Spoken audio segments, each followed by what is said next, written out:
Alors, est-ce que tu pourrais nous donner des exemples d'exercices pratiques qu'on peut faire à la maison, enfin voilà, qui concernent la sophrologie? Toutes les respirations.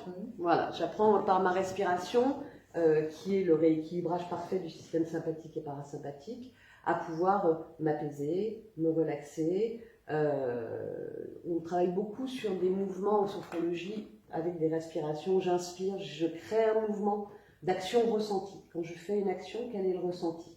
Voilà. Qui permet aussi, dans le quotidien, quand je fais une action, qu'est-ce qui se passe? Voilà. Toutes les respirations, parce que ça permet aussi d'amener de la détente. La respiration, notamment en carré, voilà, ce temps d'inspire, ce temps de rétention poumon plein, temps d'expiration, temps d'apnée poumon vide, et puis permettre petit à petit,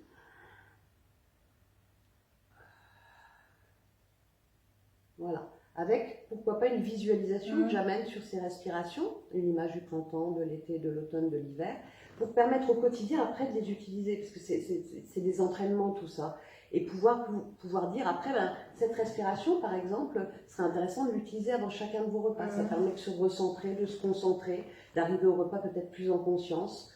Voilà, donc toutes les respirations sous toutes leurs formes, tous les procédés d'action ressentie corporelle, de relaxation dynamique, toutes les visualisations qui permettent de me projeter dans les semaines à venir, dans ce que je peux changer de mes habitudes, etc., etc.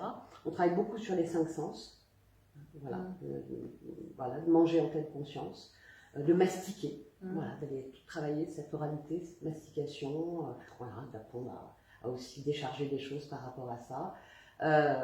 Et puis, on travaille sur la motivation.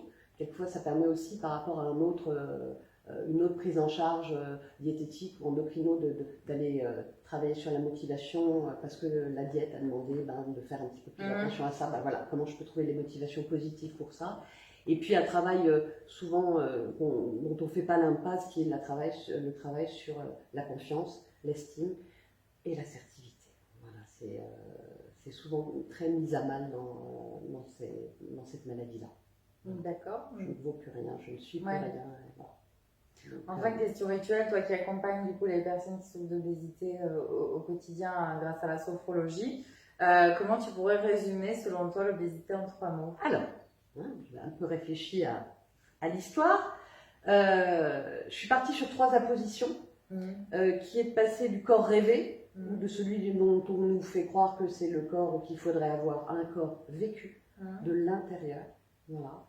De la stigmatisation, parce que la grossophobie, la stigmatisation, c'est encore très très très très fort.